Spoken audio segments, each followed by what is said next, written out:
पाठ की। श्रीमद् भागवतम की जय। मिठाई गोत्री नमः।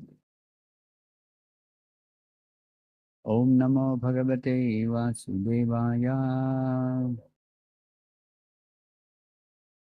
ओम नमो भगवते वासुदेवाय। ओम नमो भगवते वासुदेवाय। नारायणं नमस्कृत्य नरं चैव नरोत्तमं देवीं सरस्वतीं व्यासं ततो जयमुदीरयेत्। नष्टप्रायेषु भद्रेषु नित्यं भागवत सेवया भगवती उत्तम श्लोके भक्तिर्भवती नैष्टिकी। Reading from Srimad Bhagavatam, Canto 10, Chapter 3, the birth of Lord Krishna. Text number 36.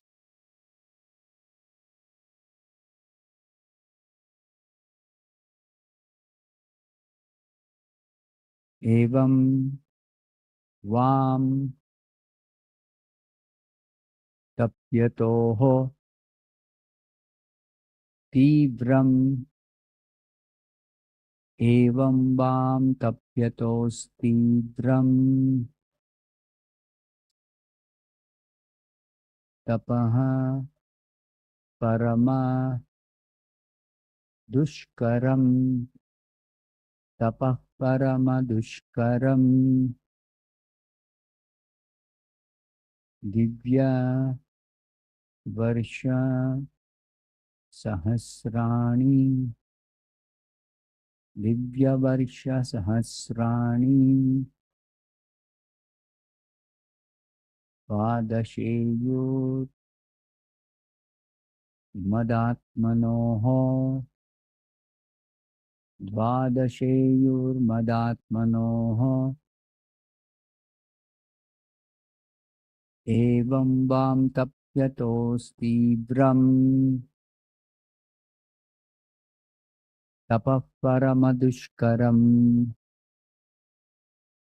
Divya varsha sahasrani. Dvadasheyur madatmanoho.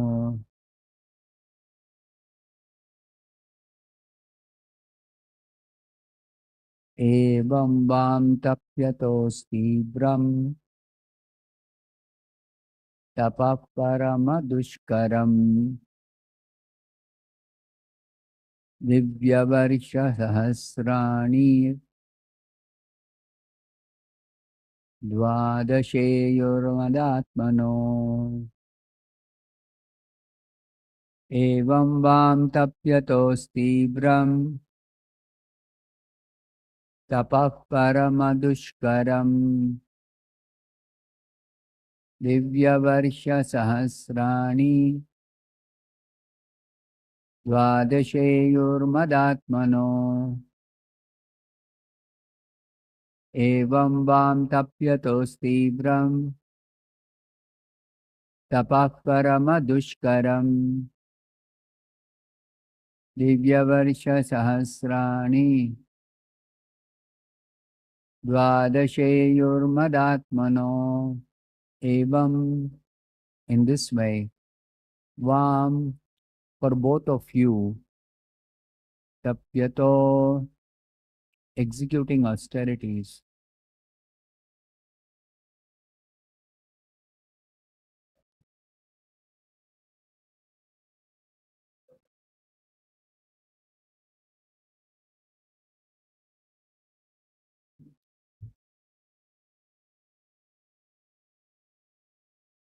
okay, display that.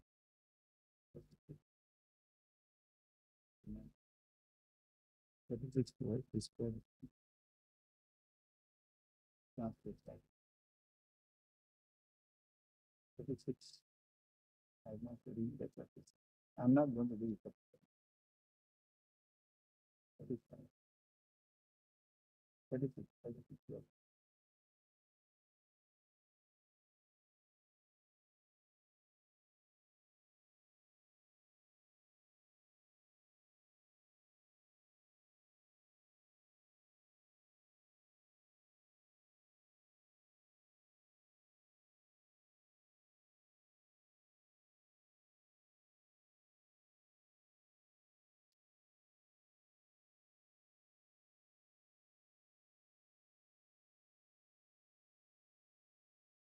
Somebody will follow the system. So that's turning three. That's it. This is what- Evam, in this way, Vam, for both of you, tapyato, executing austerities, Tivram, very severe, tapaha, austerity, paramadushkaram, extremely difficult to execute, divya varsha, celestial years, or years counted according to the higher planetary system. Sahasrani, 1000. Dvadasha, 12. Iyuhu, past. Mat Atmano, simply engaged in consciousness of me. Translation by His Divine Grace A.C. Bhaktivedanta Swami Prabhupada. Thus you spent 12,000 celestial years performing difficult activities of tapasya in consciousness of me, Krishna consciousness. Please repeat this translation after me. Thus you spent, who spent?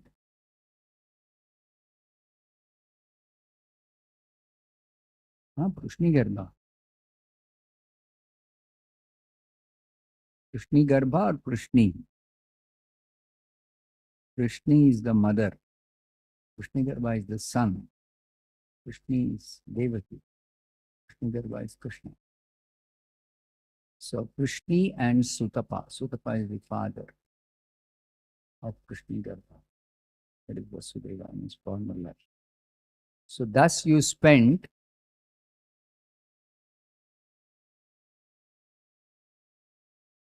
12,000 celestial years performing difficult activities of tapasya in consciousness of me, Krishna consciousness. Thus ends the Bhaktivedanta Swami translation. Om Ajnanatirmirandhasya Jnananjanashalakaya Chakshurunmilitam Yena Tasmai Shri Gurave Namaha Nama Om Vishnupadaya Krishna Presthaya Bhutale Srimate Bhaktivedanta Swami Nitinamine Namaste Saraswate Deve Gauravani Prachari Nirvishesha Shunyavadi Pachatya Deshatarine Jai Shri Krishna Chaitanya Prabhu Nityananda Shri Advaita Gadadhara Srivasadi Gaura Bhakta Vrinda Hare Krishna Krishna Hare Hare Hare Rama Rama Rama Hare Hare. Even though this verse does not have a purport, uh, let us discuss this verse because there are a lot of important points here. The way Bhagavatam is compiled, every word and very carefully put there by Vyasadeva. Prabhupada says it's like weighing gold. You go to buy gold. How will he weigh gold? Vegetable you're going to buy. Simply put some vegetables, something you'll give. Most of the time it is more, or sometimes it is just equal or whatever. But gold, will he weigh just like that? Very carefully to the last milligram, or if possible smaller than that. Very accurately he'll weigh. So similarly, Vyasadeva, Prabhupada says, every word he has weighed and seen the most suitable word, only he has put. Nothing else, nothing more, nothing less. So that is the composition of Vyasadeva. 18,000 verses is composed like this.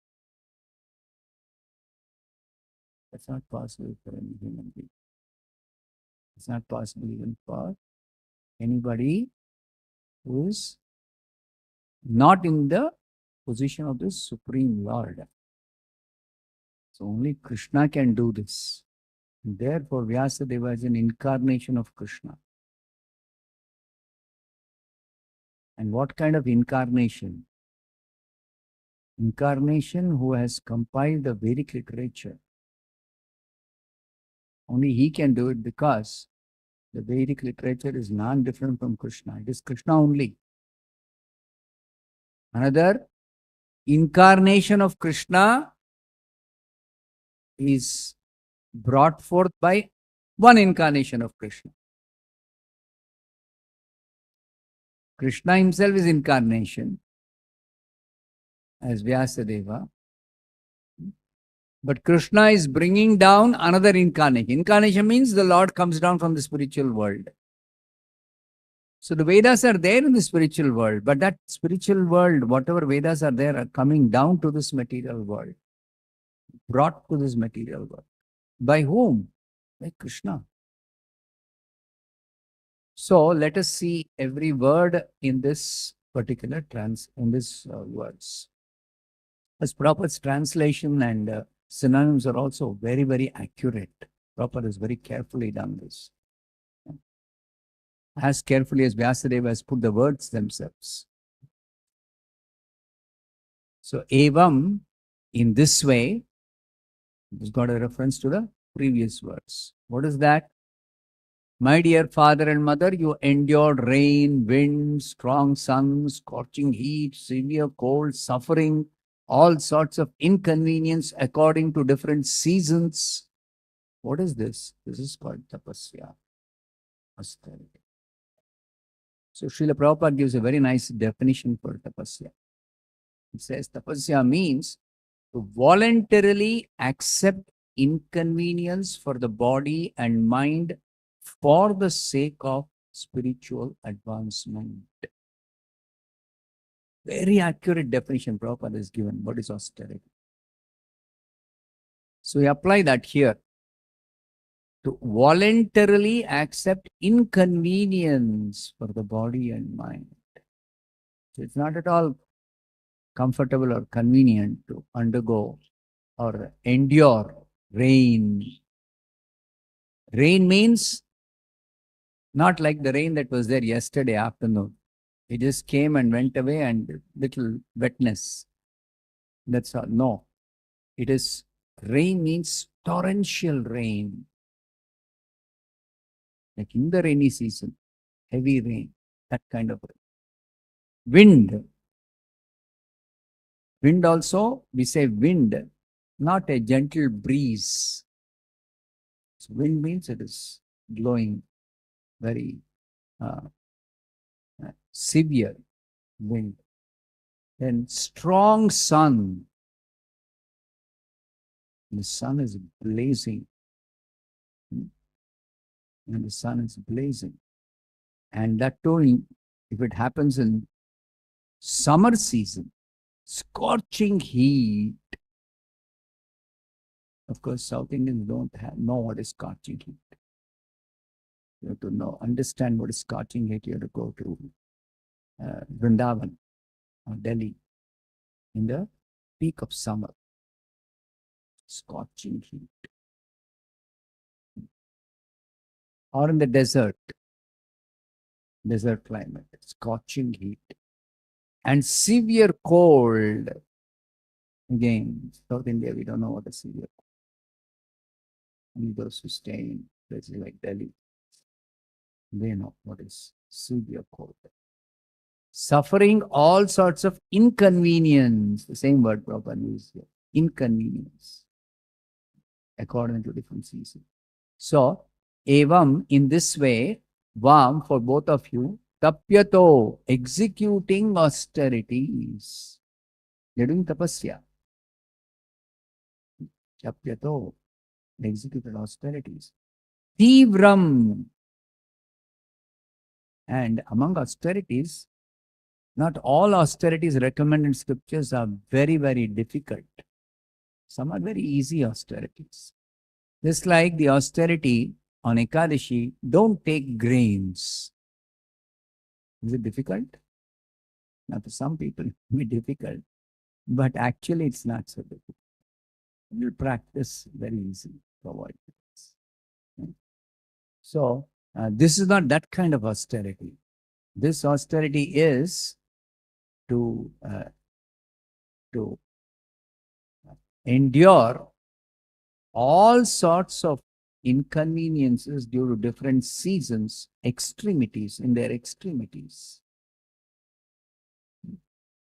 So why would they do this? Because that is the way they can actually please the Supreme Lord in order to have him as their son. They want Krishna as their son. And therefore, they are willing to do whatever it is required to be done. Shastra says you have to perform austerity in a particular way. And they're just following the Shastra. They're not concocted some system of austerity. Hiranyakashipu, he concocted a system of austerity. So, he generated fire from the top of his head because of the extreme torturing of the body. But Devaki and Vasudeva, Krishna and Sutapa are not torturing their body. There's no description. Their body became completely eaten away and then some fire is coming out. Nothing of that kind. Nothing happened. Nobody was disturbed. Nobody was disturbed. Nobody else was disturbed. Nobody else had to endure any difficulty. These are all seasonal things. In proper rainy season, there'll be heavy rain. One season there'll be wind. Summer there'll be severe hotness. And winter there'll be severe cold. Shita, Atapa, Vata, Varishana. These four things are always there. So they are just enduring it. And while enduring this, what are they doing? They perform difficult activities of tapasya for 12,000 celestial years. Celestial year means the measurement of 1 year according to the upper planetary system. What is that measurement of 1 year according to upper planetary system? It depends on which planet they are in. So, it's not mentioned here which planet they were living.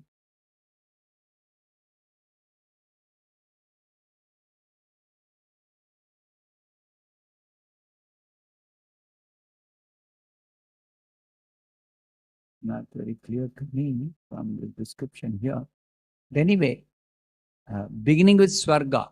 Swarga, their 12 hours equals to our 6 months. What we say, Uttarayana. Uttarayana. Uttarayana or Dakshinayana. Our 1 year is divided into 2 ayanas, movement of the sun. When the sun moves to the north, we say Uttarayana. When the sun moves to the south, then we say Dakshinayana. It's the relative movement of the sun as we see it rising in the eastern horizon.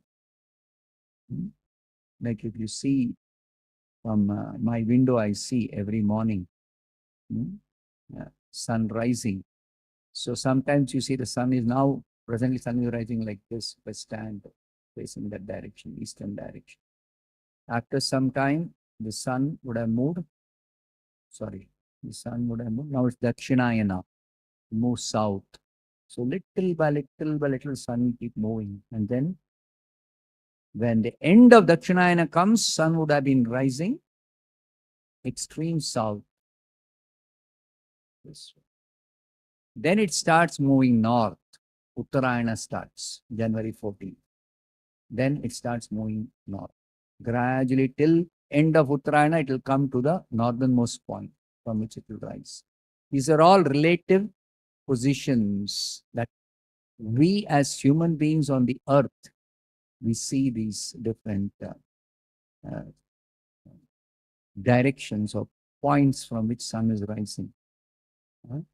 So this Uttarayana and Dakshinayana are 2 halves of the year, solar year, according to our earthly time scale. But the heavenly time scale, heavenly planet time scale is when 1 year is expired here on the earth, only a day and night is expired on the heavenly planet, Indraloka. Indraloka only 1 day and 1 night is over. So our 6 months called Uttarayana is their daytime, 12 hours. And our Dakshinayana is their night time. Demigods go to sleep during our Dakshinayana. 6 months they are asleep. So, but that 6 months, our 6 months is not their 6 months. They just night for them. That's all.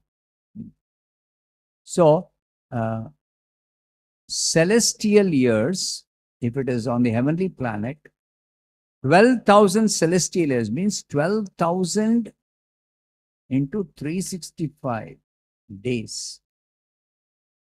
Those many years, according to our calculation, they would have actually performed tapasya. But higher than that is even longer duration. Like Brahma's planet, what happens? 12 hours on Brahma's planet. What is the calculation? Sahasra Yuga Paryantam Maharyad Brahmano. So Sahasra Yuga, 1000 Mahayugas. So Brahma's 24 hours is our 2000 Mahayugas. So according to that calculation, what will happen on Brahma's planet? 12,000 celestial years. You can't even imagine. It will be some billions of years, tens of billions of years, something like that. So anyway, Prabhupada also says, it may seem like a fantastic long duration of time, but it's relative. Time is relative.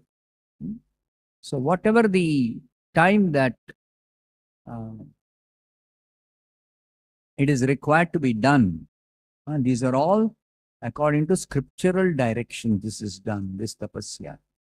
It's not that, let me do some 12 hours, 24 hours, 10 days, 6 months. No, not like that. Shastra says, just like Ekadashi, there is a very exact calculation. Ekadashi Vrata is to be observed beginning on the Ekadashi Tithi and ending when the Ekadashi Tithi is over and Dwadashi Tithi begins. So there's a whole calculation there. When Ekadashi Tithi begins and when Ekadashi Tithi ends. Right? So you can read in the description of the Ekadashi Vrata executed by Ambarish Maharaj in Madhuvana. So, like that, this is all recommended in the scriptures, a specific austerity. So, they endured all this, and all the while, what were they doing? They were actually contemplating the Supreme Lord, Krishna, within the core of their heart, with great faith, devotion, austerity. That is just come in the next verse. So they were actually meditating on Krishna. So this meditation on Krishna is to fix the mind on the specific form of the Lord within the core of their heart and completely absorbed in such concentration on the form. Concentration on the form. So that is the kind of meditation they performed. And this essentially is meant for becoming Krishna conscious 100%. So therefore it is said, you performed, Krishna is telling Devaki and Vasudeva, you performed, both of you performed 12,000 celestial years of tapasya in consciousness of me. Dvadasheyur sahasrani divya varsha mad atmanoho. In consciousness of me, you perform this severe austerities. Why? This is the tapasya recommendation. If you want to please Krishna for a particular purpose. And what is the purpose? To have Krishna as their son. Why would they want to have Krishna as their son? It is actually the attachment they have for Krishna, the Supreme Lord. An attachment for him. So they want to serve him in such attachment. So one of the ways of serving Krishna in such attachment that Devaki and Vasudeva are having is to serve him as their son. So in the material world, to serve someone as their son, they should beget that whoever they want to serve as son as their son. So therefore they perform tapasya. We want to have you as our son. And why would they want him as their son? Because that is the duty they had to perform as Prajapati. Prajapati means they have to generate progeny, they have to create and give birth to a particular type of living being in particular species. So human form, tapasya is for Prajapatis to beget good children, human child. So they pray to the Lord, they perform tapasya. We want to have you as our son to serve you in attachment and affection like mother and father have for their child. So naturally they'll be able to serve. Naturally they will have affection. Naturally they will be taking all care, especially when the child is just born, how much care it requires, how much attention it requires. So that's the reason why they wanted to have Krishna as their son. So Krishna is himself telling, you performed difficult activities of tapasya. Not just difficult, parama dushkaram, extremely difficult austerities you executed. Means how much they are attached to Krishna. How much they are attached to Krishna. In a simple example, we can understand that mother, out of love for her child, she'll do anything required to keep the child comfortable. Anything she will do. Otherwise, why should somebody wipe stool and uh, uh, you know uh, feed the child? When the child cries, try to comfort the child. Find out what is the reason the child is crying. This child cannot express why it is having some inconvenience. Why it's feeling inconvenience? Simply cries, cries, cries. And sometimes the reason is one ant is biting, which is there in the diapers. And the mother may not think that there is some ant biting, will think, oh, child is hungry. No, not hungry. Child is feeling some suffocation or heat. Then try to fan the child or loosen the clothes or whatever. It's feeling very cold. Then try to wrap the child in some warm cloth. Or it wants to play with some toy, then give it some toy in the hand. No, it doesn't stop crying, doesn't stop crying. Mother will not just give up. She will somehow try to comfort the child. So that is out of love, out of attachment. So that kind of attachment and love, Devaki and Vasudeva have for Krishna. So out of such love only, attachment only, they perform this tapasya. And even after performing tapasya, when Krishna was born, again the anxiety, Kamsa is going to kill. We could have thought, no, Kamsa is has killed already. But Krishna is no ordinary person. They know Krishna is Supreme Lord. Kamsa cannot do anything. But still, out of affection for Krishna, in order to serve him in every possible way. So one way they can serve the child is to protect the child against all kinds of inconveniences or dangers or fears or whatever. Normally, a child will be very afraid. Some stranger comes and even comes near the child will be afraid. Who's this stranger? If Kamsa is going to kill the child will be extremely afraid. So, protect the child. What should I do? What should we do? What should we do? Both are very anxious. So that anxiety is anxiety of love. So they know Krishna is Supreme Lord. They have no doubt about that. Out of love. So similarly, this austerity is performed out of love. Or for somebody who is a sadhaka, they are perfect devotees, Devaki and Vasudeva. But somebody is a sadhaka. Why would a sadhaka do? Not out of love or affection.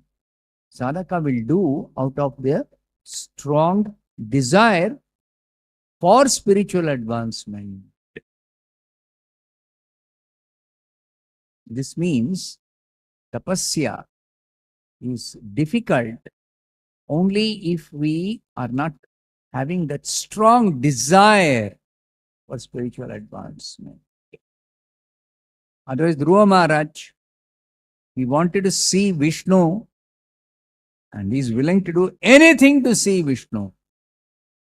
His mother said, he asked his mother, where is Vishnu? She said, I've heard from saintly persons in scripture that he is in the forest. So you go to the forest and you search out for him. So he went to the forest, not caring that forest is a dangerous place. He knows forest is a dangerous place. But he doesn't care. So serious, so much determined. Sadhaka, the sadhaka stage. He's teaching us sadhana. If you execute, you should be ready to accept difficulties. Therefore, Prabhupada says austerity means voluntarily accepting inconvenience. And it's only inconvenience for the body and mind. But even that inconvenience will not be an inconvenience with one thing, practice. With practice. Something new you try to do. It may not be so easy, or it may not be so, uh, you may not be so good at doing it. But with practice, it becomes easy, or you can nicely do it. You will not feel so much of inconvenience. The difficulty is gone in doing it. Like that. So practice. So for practice, the Shastras recommend repeatedly do. Practice means repeatedly do it every day. And do it following the rules and regulations. Not simply doing, but following the rules and regulations. So these rules and regulations of tapasya are specifically given. Now, when Krishna himself is telling extremely difficult to execute austerities they did. So what about us? In Kali Yuga, it is not recommended to do this kind of austerity anywhere in the scriptures. No. Scriptures say the austerity in Kali Yuga is to chant offenselessly the holy name of Krishna.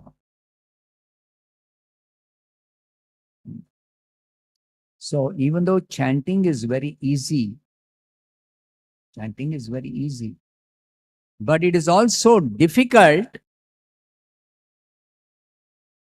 because we are not practiced chanting, one thing. Secondly, it is also difficult because we are habituated to not give full attention to the activity we do. We're not habituated. We're not practiced, or we're not used to that. For our material activities to be done, however difficult it may be, it doesn't require our full attention. No material activity requires your full attention. The way it is required to give your full attention to chanting and hearing Hare Krishna mantra. Please understand this point very carefully. Material activities are very easily done without giving full attention. That is because material activities are inferior to spiritual activities. Material energy itself is inferior, and material engagement is also inferior. Material knowledge is inferior. Material things are inferior to spiritual things. Everything about matter and material, this thing is all inferior. Therefore, Krishna, in one word, he finishes off in the 7th chapter. Apareyam. All these 8 elements of matter, or material energy, 8 elements. Earth, water, fire, air, sky, mind, intelligence, ego. Even the intelligence, material intelligence is inferior. Inferior to what? Inferior to spirit or spiritual intelligence. Material mind is inferior to spiritual mind. Material ego is inferior to spiritual ego. Material, gross material things, material elements, earth, water, fire, sky, are inferior to spiritual substance. inferior spiritual substance. Why? Because this material substance lacks personality. That's why when we say impersonal, impersonal, impersonal means not having personality, not having personal features. And that is the characteristic of the spirit soul. Personal features, personality. How much different personality is from impersonal. You compare. Even though somebody may make an excellent robot, which is almost like a human being, or let's say for a materialistic person, it is as good as a human being. You can do those material things. But still, anyone can say it is not exactly like a human being. Because basically, that robot is a machine, impersonal machine. This body we have is also a machine, but this is a personal machine. It has the characteristics of personality. So what that personality is, it's a lot of things. We just say personality or personal features. But how many personal features are there which are unique to a person, unique to the spirit or the living person, as opposed to anything material, including a human-like robot? So many millions of things are there which we say personal, personal, personal, personal features. So essentially, apareyam mitastu anyam prakritim vidhime param jiva bhutam. Jiva bhutam. Jiva bhutam. These persons of this material world, they are far, far, far, far superior to everything material. All manifestations of material energy. However wonderful they may be, but still, they lack personality. They lack all the manifestations of matter, lack personality. Therefore, it is so essential for a spiritualist to separate matter from spirit, or to separate spirit from matter. And I am that spirit and not matter.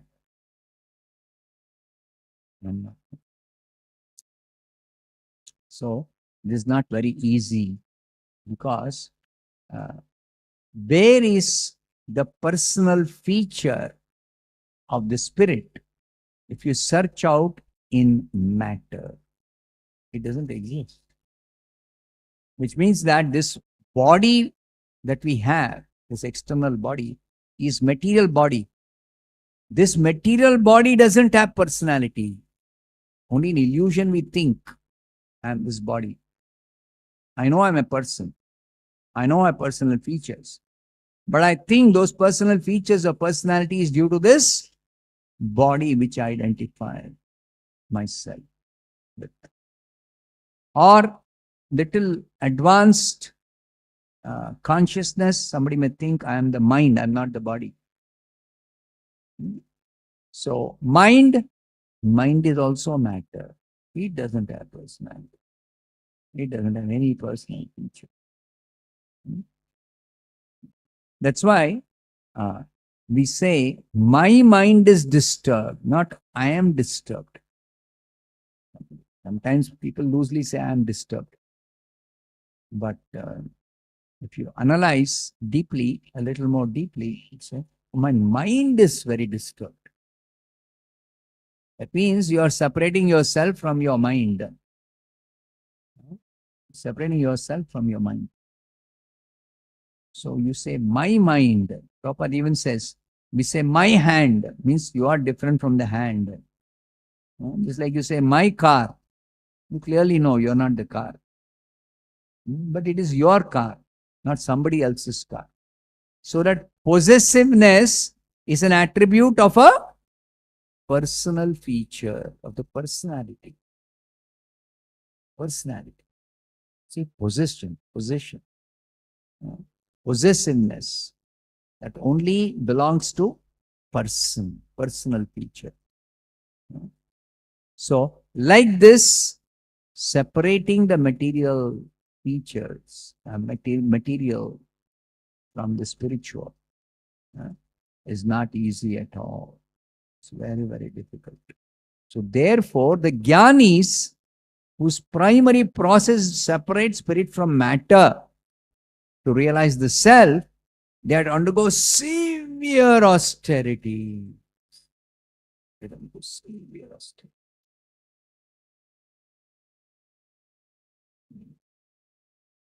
The karmis, they also undergo austerities, but depending on what they want, their austerities will be either very severe or not so severe. So, severe austerities are undergone by those karmis who want to transfer themselves to the heavenly planets. They want birth in heaven.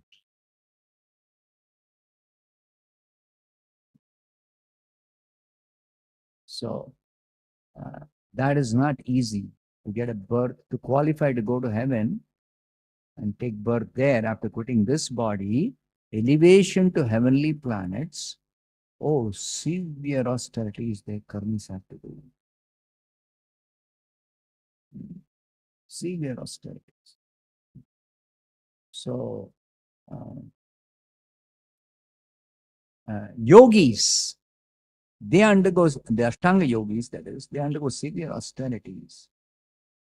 If the purpose is siddhi, material perfection, material powers of different kinds of perfections can become smaller than the smallest, can become bigger than the biggest, can become anima, mahima, laghima, garima, lighter than the lightest or heavier than the heaviest, like this. So for these siddhis, the yogis undergo severe austerity.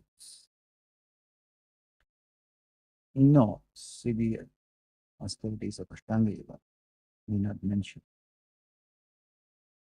So, but devotees, yes, devotees also perform tapasya. But devotees don't perform tapasya for elevation to heavenly planets. For any elevation, not for any kind of elevation. No. Neither devotees perform tapasya to separate spirit from matter. No.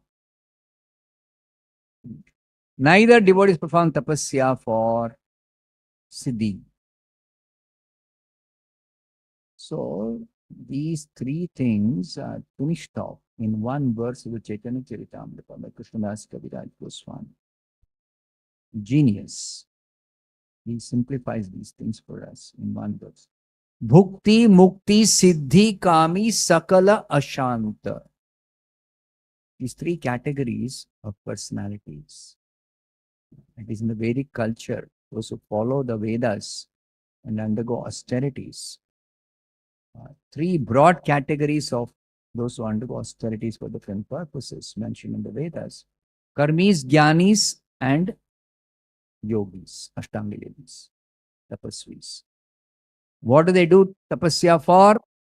Or undergo the austerities recommended for karmis, jnanis, yogis, for sake of bhukti, mukti, siddhi. Devotees, Krishna Bhakta Nishkama. Nishkama means doesn't have these desires. Neither devotees have desire to elevate themselves to heavenly planets to enjoy very, very high standard of material facility for sense gratification. Nor devotees want knowledge of separation of spirit from matter for the sake of liberation. Neither devotees want that. Nor devotees want siddhi. Bhukti, mukti, siddhi, kami. They're all kami. These are all material desires. These are all material desires. Even desire for liberation, which the impersonalists want, is actually a material desire. It's not a spiritual desire. Not a spiritual desire. Mukti is not a spiritual desire. The kind of mukti that impersonalists want, jnanis want. So devotees undergo austerity like Devaki and Vasudeva, Prishni and Sutapa. For what? For the sake of rendering devotional, pure devotional service to Krishna. This is the purpose of the devotees performing tapasya.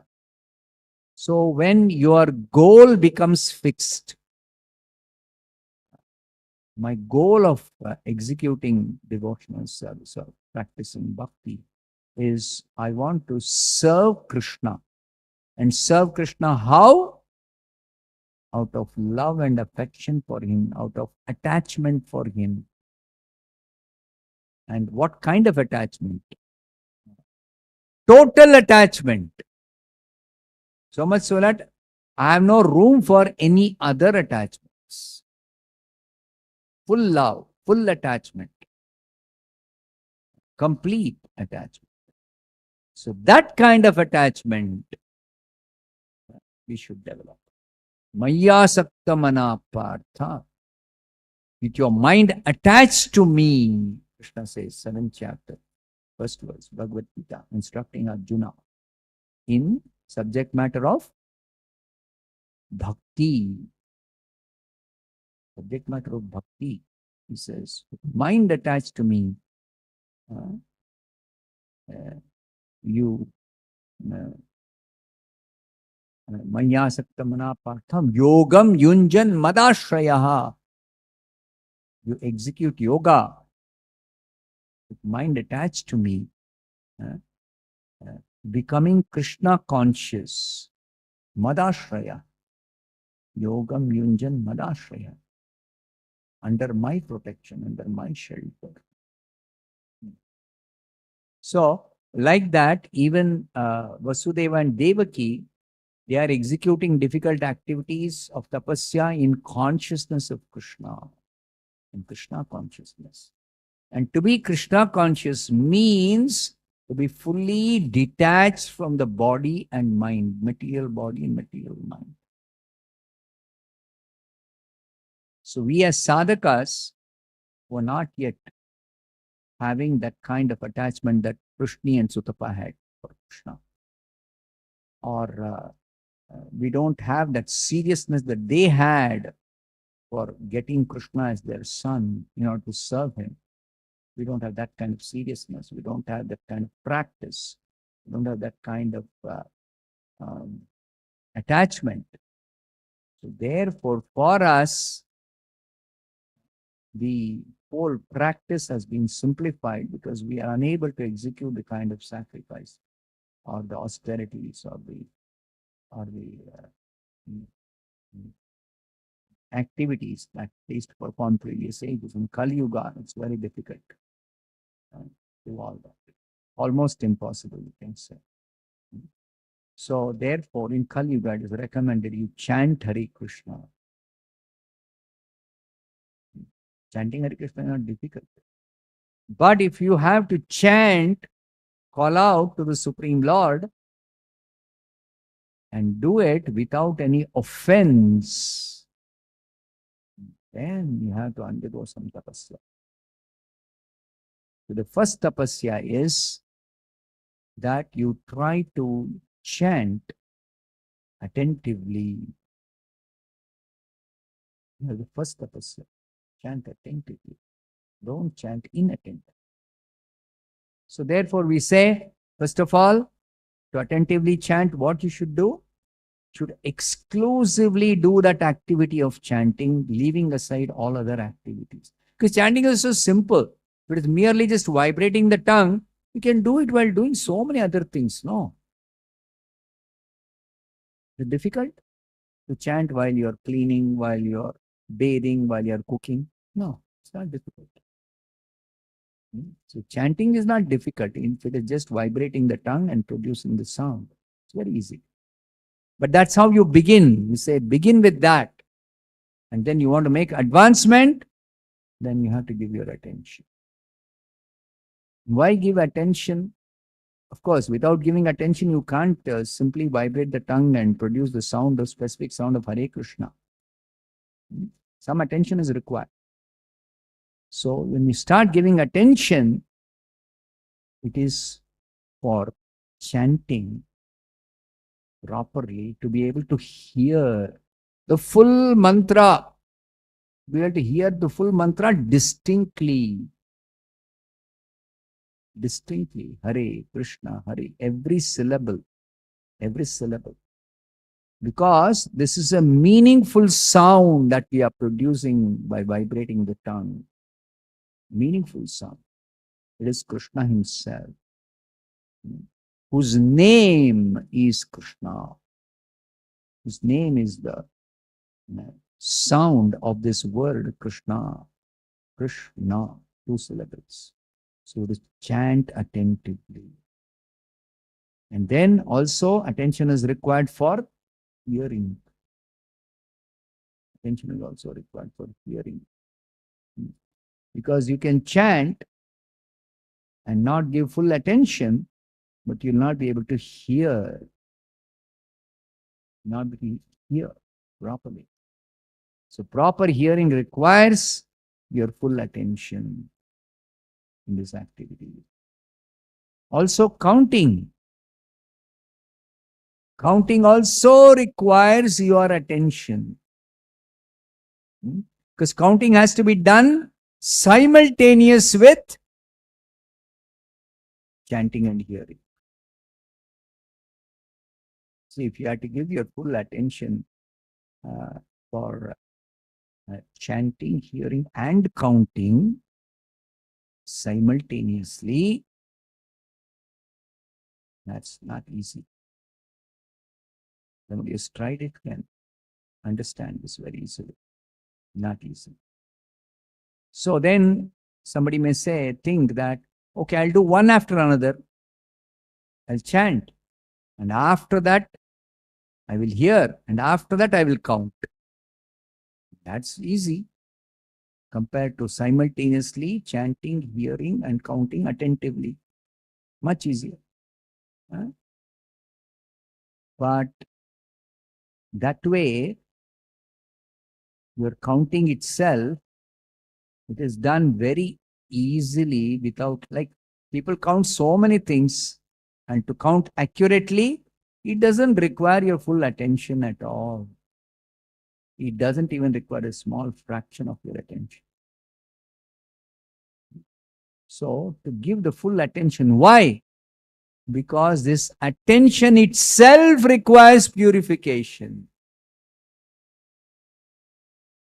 So giving attention to chanting, hearing, and counting is for the sake of purifying our attention. Attention is the energy of the soul. Attention is the energy of the soul. It's not actually, attention is not a function of the mind, intelligence, or false ego. No.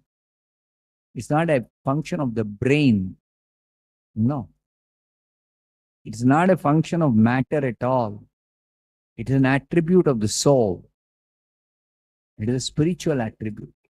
So therefore, for the soul, for the real you to become purified, because you are materially contaminated.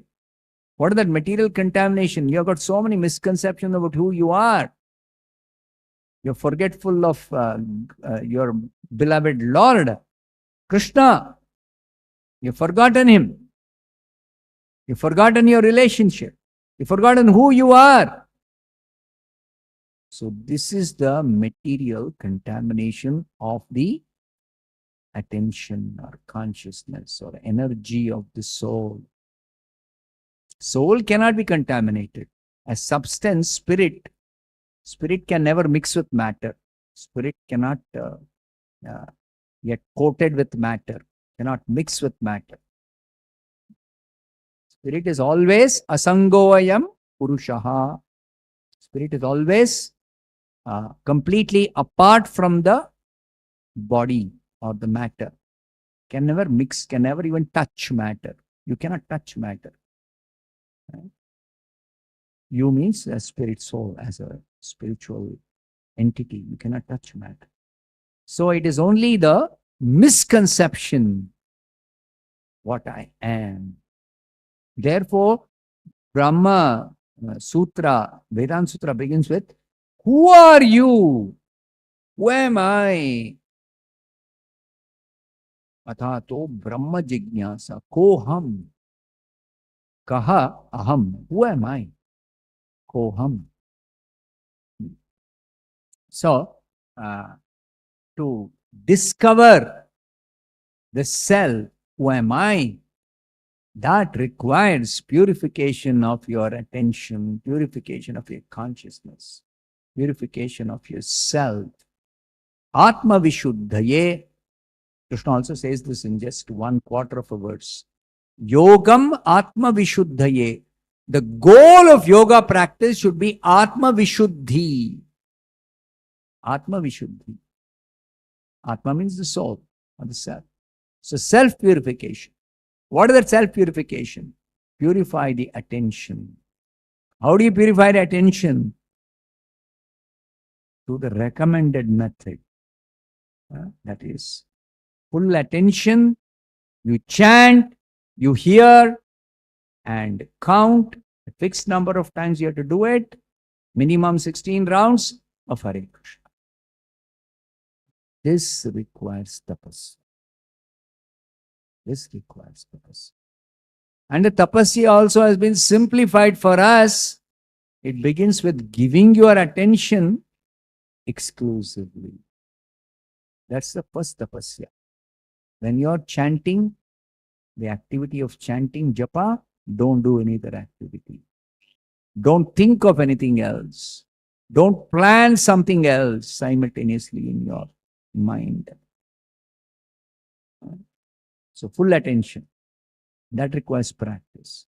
Also, avoiding sinful activities at other times. Of course, when you're chanting exclusively, that time you'll not do any sinful activity.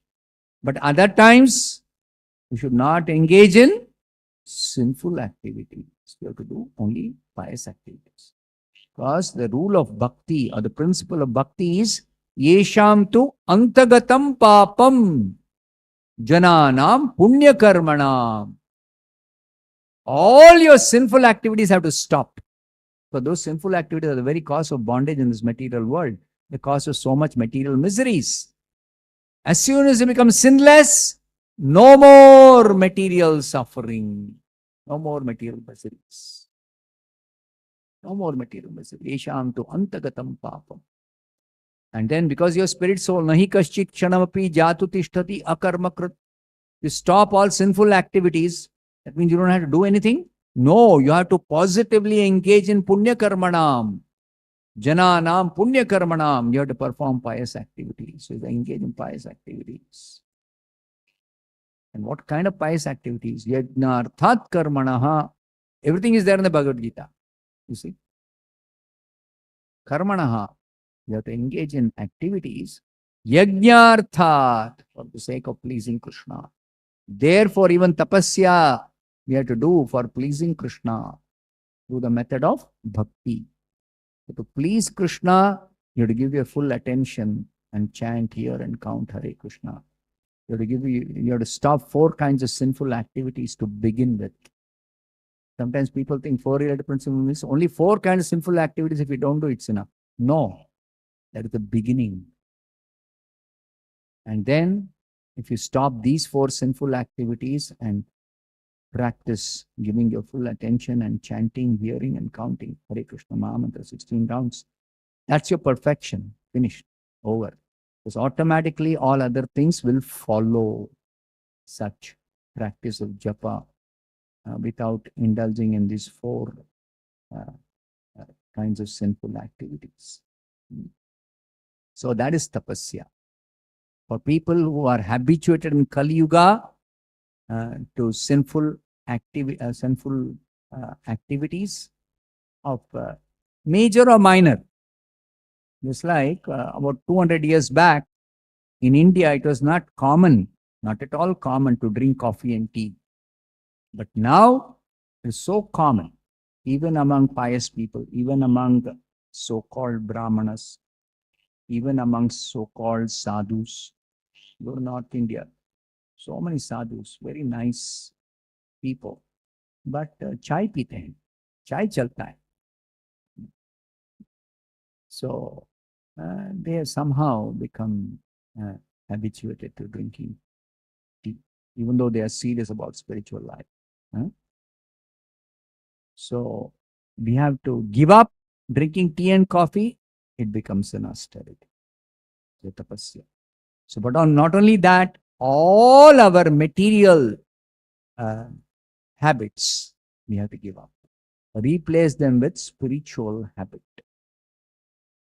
You have to replace them with spiritual habit. Become habituated to chanting Hare Krishna with full attention, without engaging in any sinful activities.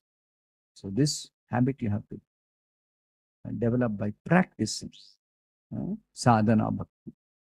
So the favorable things are described in the Bhakti Rasamrita, and the unfavorable things you have to give up. So this becomes the tapasya. So don't try to imitate Dhruva Maharaj or Vasudeva and Devaki. Don't do that. Or anybody else who has been successful in self-realization or in God realization or in bhakti. Don't imitate them. You have to do what you are instructed to do by the bona fide spiritual master. So Prabhupada has told us, you chant Hare Krishna, japa 16 rounds minimum, full attention. Practice that and follow four regulated principles, associate with devotees. Like this is given us specific instructions. We follow that, then we become successful like all the others. And stop it. Srimad Bhagavatam ki Jai Srila Prabhupada ki Jai.